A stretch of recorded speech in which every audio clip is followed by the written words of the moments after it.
ठीक है। तो फंक्शन होता क्या है कि जनरली जब आप लेते हो फंक्शन ये ठीक है, मैं आपको समझाता हूँ फंक्शन। चलो मान लेते हैं यहाँ पे एक पर्सन है, इस पर्सन का जो मास है according to the conservation of mass, अगर वो 50 kg है, राइट, तो ये पर्सन का मास चेंज नहीं होगा, भले आप इसको चांद पे भेज दो, भले आप इसको सन की तरफ भेज दो, सन की तरफ ये जा नहीं पाएगा, ठीक है, लेकिन एक इमेजिनेशन में किधर भी जाए इसका मास चेंज नहीं होगा, वो 50 kg ही रहेगा। तो मास हमारे लिए कंजर्व है, यानी वो कांस्टेंट है, राइट, डन।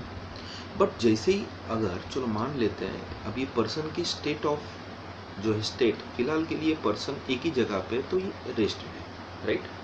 बट अगर ये पर्सन पे कोई दूसरा पर्सन आके चलो मान लेते क्या अप्लाई कर दे, फोर्स अप्लाई कर दे, तो क्या होगा, ये पर्सन एक ही जगह पे तो खड़ी नहीं रह सकता ना, ठीक है, ये पर्सन इसकी जगह चेंज करते करते हुए आगे बढ़ेगा, राइट। आपको पूरा समझाऊंगा किस तरीके से यहाँ पे फंक्शन वर्क करता है, फिर फंक्शन का मीनिंग फिजिक्स में कैसा है, ठीक है। तो यहाँ पे पर्सन एक जगह से दूसरी जगह पे ट्रैवल कर रहा है, right, from one position A to the another position B and then the position C here. तो यहाँ पे क्या हो रहा है, यहाँ पे पोजीशन तो चेंज हो रहा है, तो डेफिनेटली यहाँ पे ऑब्जेक्ट क्या फॉर्म कर रहा है, मोशन। अब अगर मैं मोशन यहाँ पे एक्सप्लेन करूँ, अगर मैं मोशन को एक्सप्लेन करना चाहूँ तो बेटा मुझे बताएंगे ये motion I can see along the only one axis here, right, which is nothing but I will take here the x-axis, you know, now this is the x-axis. So this person is performing the motion along the only one axis, तो motion in one dimension हो रहा है, understand? तो यहाँ पे मुझे बताएंगे during this motion mass change होगा क्या, नहीं होगा, तो मास तो कांस्टेंट है बेटा, वो तो चेंज नहीं होगा। क्या चेंज हो रहा है, यहाँ पे पर्सन जब ए से बी जा रहा था तो डिस्टेंस ट्रैवल कर रहा है, तो समझ में आया, डिस्टेंस ट्रैवल कर रहा है विथ रिस्पेक्ट टू टाइम, तो पर्सन को स्पीड मिल चुका है, राइट। अब स्पीड मिल चुका है तो motion in one dimension that we have to take the distance must be equal to what, displacement, right. So displacement is a vector, so we can take the velocity in terms of the speed, okay, because this distance must be equal to displacement there, तो velocity मिल गई, right। अब person जिसको मास था अभी उसको velocity मिल गई है, तो अभी इस पर्सन का मैं बोल सकता हूँ क्या फॉर्म हो चुका है, मोमेंटम, राइट। सो मोमेंटम हम किससे दिखाते हैं, P से दिखाते हैं, राइट, जो कि nothing but the product of mass into क्या होती है, वेलोसिटी होती है, राइट, डन, ये हो गया।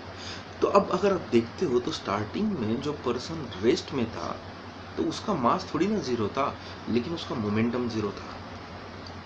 बट जैसे ही उस पे इधर से इस बॉडी पे क्या अप्लाई होता है, फोर्स अप्लाई होता है, तो आप एक चीज को जान रहे हो क्या, यहाँ पे क्या चेंज हो रहा है, मोमेंटम चेंज हो रहा है, right. So whenever the force is applied on the body which changes the momentum of the body, right, so you just studied in the Newton's second law। आप बोलोगे राहुल सर अभी तो फंक्शन का हमने सीखा है, अभी तो आप तो पूरा न्यूटन का ही सिखा रहे हो, ठीक है, बताओ ना, डोंट वरी, ठीक है।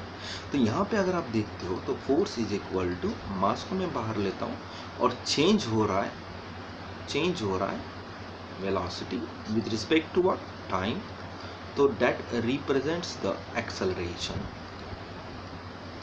now you can see here what you are doing, that force is equal to mass acceleration, right। so acceleration को आप एक चीज बोल सकते थे ना, that is the rate of change of velocity, but if you take the definition of the velocity, that is the velocity is equal to what, a rate of change of displacement with respect to time here, are understanding।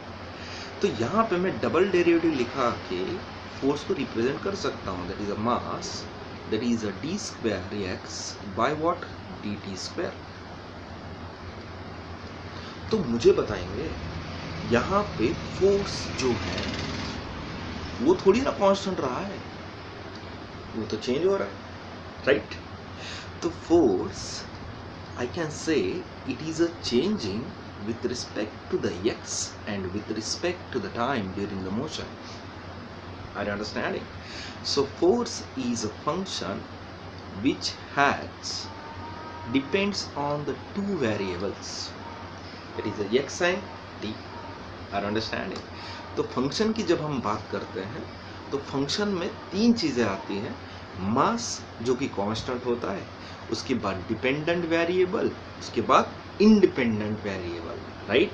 सो जब आप higher level का read करने को जाओगे तो आपको force in bracket x, t दिखेगा।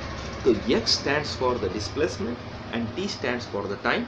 और वो कैसे आया अभी सबको आपको समझ में आ चुका होगा। डन? तो आपका फंक्शन का सिनारियो आपके माइंड में पूरा फिट हो गया। डन?